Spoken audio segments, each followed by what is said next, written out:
सूर्योदय और अवसर में एक ही समानता होती है कि अधिक देर करने वाले अक्सर इसे खो देते हैं। राम राम प्रिय साथियों, कर्क राशि के मित्रों के लिए नवंबर का यह माह कैसा रहने वाला है? परिवार में आपसी रिश्ते कैसे रहेंगे? आपका स्वास्थ्य कैसा रहेगा? निवेश आपको कितना लाभ देंगे? नौकरी में प्रमोशन व सैलरी इंक्रीमेंट होगा या नहीं? व्यवसाय में क्या आर्थिक ग्रोथ रहने वाली है? इन सभी प्रश्नों के उत्तर लेकर मैं शिवम उपस्थित हूं आपके अपने विश्वसनीय मंच एस्ट्रोविद आशीष के फेसबुक पेज और यूट्यूब चैनल पे कर्क राशि का नवंबर माह का संपूर्ण राशिफल लेकर के। इस वीडियो में हम जानेंगे कि कर्क राशि के प्रिय मित्रों के लिए नवंबर का यह पूरा महीना क्या कुछ विशेष चुनौतियां व अवसर लेकर के आया है। साथ में जानेंगे शुभ अंक, शुभ रंग व आवश्यक उपाय जिससे आप अपने माह की शुभता को बढ़ा सकें। साथियों, हमारी ये प्रस्तुति मुख्यतः 5 बिंदुओं पर केंद्रित रहेगी: पारिवारिक जीवन, स्वास्थ्य जीवन, नौकरी व व्यवसाय, शिक्षा व कैरियर तथा दाम्पत्य व प्रेम जीवन। तो चलिए बिना किसी देरी के अपनी चर्चा को प्रारंभ करते हैं। तो मित्रों, यदि पारिवारिक जीवन की बात करें तो इस माह आप अपने परिवार वालों के स्वास्थ्य का विशेष ध्यान रखें व किसी भी प्रकार की यात्रा से बचिएगा।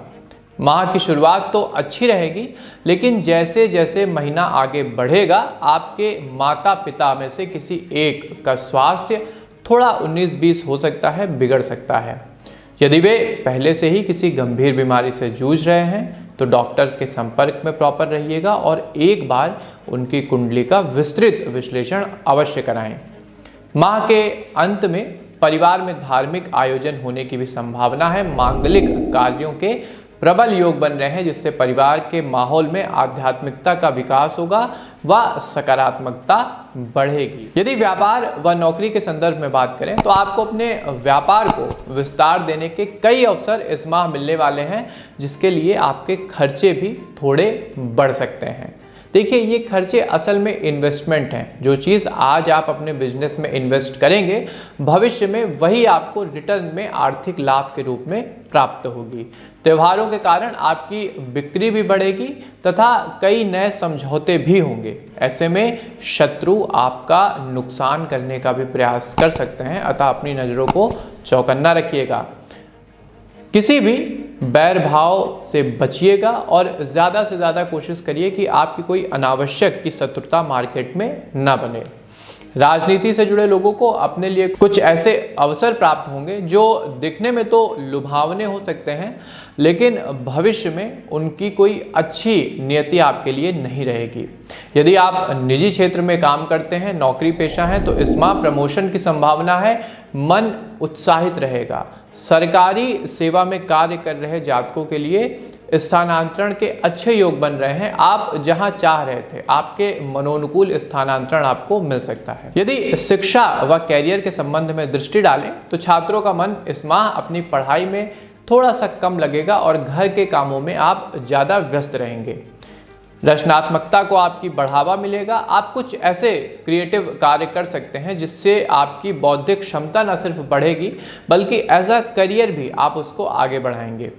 इसके अलावा उच्च शिक्षा की तैयारी कर रहे छात्र अपने लिए नए आयाम स्थापित करते हुए दिखाई दे रहे हैं। उच्च शिक्षा में आपको काफ़ी सफलता प्राप्त होगी। इवन अगर आप विदेश जाने की योजना बना रहे थे तो इस माह उसकी प्रबल संभावना है। यदि आप किसी प्रतियोगी परीक्षा की तैयारी कर रहे हैं, कॉम्पिटिटिव एग्जाम की तैयारी कर रहे हैं, सरकारी सेवा के लिए प्रयासरत हैं, तो यह माह आपकी सफलता को निखारेगा। आपके प्रयासों को परिणाम तक पहुंचाने वाला सिद्ध होगा। प्रेम व दाम्पत्य जीवन, तो मित्रों इस माह आपको अपने साथी का भरपूर साथ मिलेगा, लेकिन आप उन्हें कम समय दे पाएंगे जिससे उनके मन में निराशा का भाव आ सकता है। काम में व्यस्त होने के कारण आप अपने साथी के प्रति उदासी का भाव रखेंगे। थोड़ा सा कहीं ना कहीं इमोशनल स्तर पे सेपरेशन रहेगा, जिसका आपके पार्टनर के मन मस्तिष्क पे नकारात्मक प्रभाव पड़ सकता है। यदि आप विवाह की प्रतीक्षा में हैं तो इस माह आपके लिए कोई सुखद प्रस्ताव भी आ सकता है। आपके मनोनुकूल प्रस्ताव आएगा जिससे सभी का मन आनंदित हो उठेगा और आप भी उसको खुशी खुशी स्वीकार कर लेंगे। एक और बात साथियों, एक सलाह है कि किसी भी निर्णय को जल्दबाजी में ना लीजिए। यदि कोई प्रस्ताव आता है तो पहले उसके विषय में अच्छे से सोच विचार अवश्य कर लें। स्वास्थ्य जीवन के संदर्भ में यदि बात करें तो इस माह आपकी राशि में ग्रहों ने ऐसी स्थिति बनाई है जो आपके स्वास्थ्य के ऊपर प्रतिकूल प्रभाव डाल सकती है। माह के दूसरे सप्ताह में उच्च रक्तचाप या स्ट्रोक की संभावना बन रही है, इसलिए इस दौरान मन को शांत रखें और क्रोध को नियंत्रण में रखें। संयम और धैर्य से काम लेंगे तो स्थिति धीरे धीरे बेहतर हो जाएगी। स्वास्थ्य की दृष्टि से यह माह आपके लिए चुनौतीपूर्ण रहने वाला है, इसलिए जितना हो सके एक स्वस्थ जीवन शैली को अपनाइएगा। इलेक्ट्रॉनिक डिवाइसेस से थोड़ी सी दूरी बनाकर रखिए। सोशल मीडिया से ज़्यादा सोशल लाइफ को जीने का प्रयास करिए। कर्क राशि के प्रिय मित्रों के लिए नवंबर माह में शुभ अंक रहेगा 6 और शुभ रंग रहेगा मेहरून। तो कर्क राशि के प्रिय मित्रों, नवंबर माह में किन विशेष बातों का आपको ध्यान रखना चाहिए? सबसे पहले अपना और अपने परिवार के सदस्यों का स्वास्थ्य का उनके विशेष ध्यान रखें। अपने भी स्वास्थ्य का और परिवार में जो भी आपके सदस्य हैं उनके स्वास्थ्य का आपको खास ख्याल रखना होगा। छोटी से छोटी प्रॉब्लम्स को भी इग्नोर मत करिएगा, क्योंकि कभी कभी छोटे छोटे मर्ज भविष्य में इतने बड़े हो जाते हैं कि बात हाथ से निकल जाती है। दूसरी बात, बिजनेस में नो डाउट इन्वेस्टमेंट होगा, इन्वेस्टमेंट करिएगा, क्योंकि जो पैसा आज आप अपने बिजनेस में लगा रहे हैं वो आपके बिजनेस के लिए भविष्य की नींव तैयार करेगा। तीसरी और सबसे मुख्य, इलेक्ट्रॉनिक डिवाइसेस से, सोशल मीडिया से, अनावश्यक की सोशल सफरिंग से खुद को थोड़ा सा अलग करिएगा। अपने साथ थोड़ा समय बिताइए, स्वाध्याय में समय बिताइए। जो आस पड़ोस के लोग हैं उनके साथ घुलिए मिलिए, परिवार के साथ बैठिए तो आपको भी अच्छा लगेगा। अब आते हैं सबसे मुख्य बिंदु, उपाय। तो मित्रों, नवंबर माह में आपको हनुमान जी की शरण में रहना होगा। प्रत्येक मंगलवार को यदि प्रातः उठकर आप ब्रह्म मुहूर्त में नहा धोकर लाल आसन बिछा के हनुमान जी महाराज का ध्यान करते हुए सुंदर कांड का सुंदर पाठ करते हैं तो जीवन में शुभता बढ़ेगी। दूसरा, प्रत्येक मंगलवार और शनिवार हनुमान जी के मंदिर जाएं, उनको बेसन के लड्डू का भोग लगाएं और साथ में उन्हें सिंदूर अर्पित करें। हनुमान जी को सिंदूर अति प्रिय है। यदि आप ऐसा करते हैं तो आपके जीवन की जो समस्याएं हैं वो पवन पुत्र अवश्य दूर करेंगे।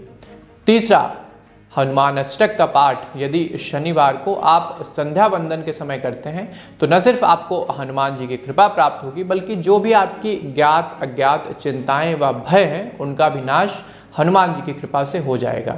साथियों, एक प्रमुख सलाह के तौर पर मैं कहना चाहूँगा कि एक बार अपना और अपने परिवार के सदस्यों की कुंडली का विश्लेषण ज़रूर कराएं। देखिए, कई बार ऐसा होता है कि बहुत सी चीज़ें डॉक्टर्स हों या फाइनेंशियल एडवाइज़र्स हों या कोई और किसी तरह का गाइड करने वाला व्यक्ति हो, वो नहीं बता पाता है, क्योंकि कई स्थितियां ग्रह गोचर अपने हिसाब से निर्धारित करते हैं। तो कुंडली का विश्लेषण आपके भविष्य को न सिर्फ ज़्यादा सुरक्षित बनाता है, बल्कि अवसरों के प्रति, सफलता की संभावना के प्रति आपके व्यू पॉइंट को ज़्यादा ब्रॉड करता है। तो कुंडली विश्लेषण के लिए आप स्क्रीन के दिए गए नंबरों पर व्हाट्सएप के द्वारा संपर्क करके विश्लेषण की प्रक्रिया जान सकते हैं और अपॉइंटमेंट लेके विधिवत आशीष वत्स जी से एक कुशल मार्गदर्शन प्राप्त कर सकते हैं। तो मित्रों, ये था कर्क राशि के प्रिय मित्रों के लिए नवंबर माह का संपूर्ण राशिफल, जिसमें लगभग सभी चीज़ें उपाय के साथ कवर की गई हैं। आपको हमारी प्रस्तुति कैसी लगी हमें कमेंट बॉक्स के माध्यम से ज़रूर बताया करें। साथ में अपने प्रियजनों के साथ, अपने मित्रों के साथ और अपने संबंधी जनों के साथ राशिफल को अवश्य शेयर करें, जिससे वो भी अपने माह की शुभता को बढ़ा सकें। इसके अलावा एस्ट्रोविद आशीष के अपने प्लेटफॉर्म को लाइक, सब्सक्राइब और शेयर ज़रूर कर लीजिएगा, जिससे विदाउट एनी डिले आप तक एस्ट्रोलॉजिकल प्रेडिक्शंस और नोटिफिकेशंस पहुंचती रहें। हमें दीजिए आज्ञा, मिलते हैं आपसे अपने किसी नए कार्यक्रम में। तब तक के लिए आप सबको हमारी राधे राधे।